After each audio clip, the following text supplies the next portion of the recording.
सौदा की तो शेख खास से डिप्लोमा प्रोग्राम के अंदर अप्रोचेस टू लर्निंग की जब हम बात करते हैं तो चूँकि ए लेवल्स के मुकाबले में डीपी में रिसर्च पर बहुत तवज्जो दी जाती है और स्किल्स, और इन स्किल्स के अंदर आपकी सोशल स्किल्स भी हैं, आपकी एकेडमिक स्किल्स भी हैं, और सबसे बढ़कर जैसे कि मैंने कहा कि रिसर्च स्किल्स है।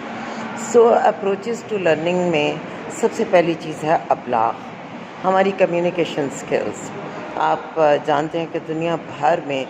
राब्ते के लिए बेहतरीन आपकी तकरीरी सलाहियतें होनी चाहिए। खा आपका स्पेशलाइजेशन का एरिया कोई सा हो, आप किसी भी मैदान में तबाह आजमाई कर रहे हों, आपकी कम्युनिकेशन स्किल्स की बेहद अहमियत है। कम्युनिकेशन स्किल्स के बाद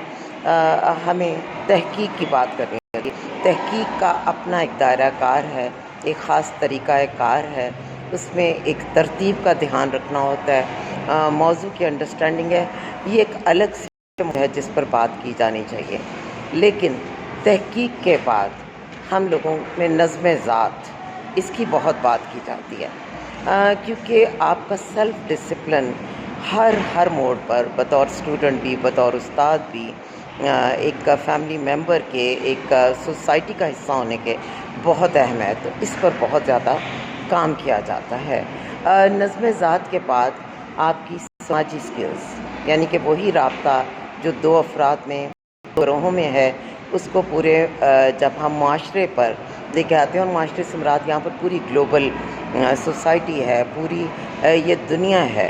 कि आपके पास वो महारत हों कि आप इसमें अपना मौजू और मौसर किरदार अदा कर सकें। इसके साथ सोचने का अमल, कि हमने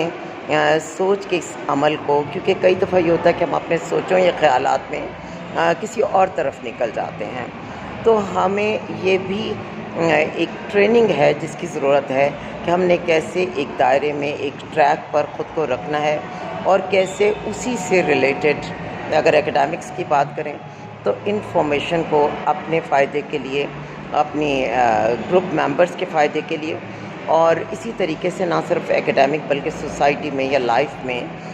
हमारे पास अपने मकसद के रास्ते पर ख़ुद को गामज़न रखना और अपनी तवज्जो को इधर उधर भटकने ना देना बहुत ज़्यादा ज़रूरी है। तो अप्रोचेस टू लर्निंग के लिए दोबारा से बताती चलूँ कि हम लोगों की अबलाग यानी कि कम्युनिकेशन स्किल्स बहुत हैं हमारे पास, सोशल स्किल्स होनी चाहिए, रिसर्च स्किल्स होनी चाहिए, और सेल्फ़ डिसिप्लिन यानी कि नज़्म ज़ात जो है उस पर हमारा बहुत ज़्यादा ध्यान होना चाहिए। और तहकीक यकीनी तौर पर वो तो डीपी प्रोग्राम का ख़ासा है।